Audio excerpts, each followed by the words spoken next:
In the heart of Kenya, a literary luminary emerged, shaping the narrative of African literature. This is the biography of Ngugi wa Thiong'o. Ngugi wa Thiong'o was born on January 5, 1938 in Limuru, Kenya during a time of colonial rule. His given name was James Thiong'o Ngugi. Growing up in a Kikuyu community, he witnessed the struggles and injustices of British colonialism, which would later influence his work profoundly. Ngugi's thirst for knowledge led him to the University of Makerere, where he studied English literature. His literary journey began, and he soon became involved in the anti-colonial movement. His early works, including Weep Not Child and The River Between, reflected the societal changes and challenges of the time. Ngugi's conviction in the power of language to shape identity became evident as he transitioned from writing in English to embracing his native language, Kikuyu. His groundbreaking manifesto, quote-unquote, Decolonizing the Mind, advocated for African writers to reclaim their languages and narratives.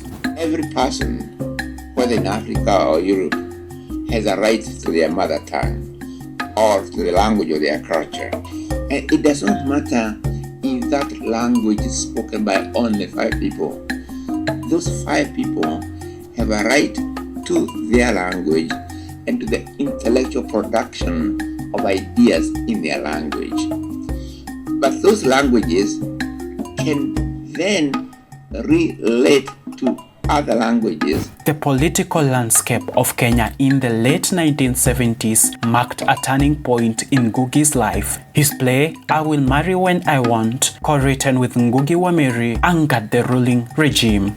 Ngugi was detained without trial for his perceived political stance, sparking an era of self-imposed exile. Ngugi's exile took him to various corners of the globe. During this period, he continued to produce influential works such as Devil on the Cross and Matigari, addressing social and political issues in Kenya. His impact reverberated globally, earning him accolades as a prominent voice in world literature.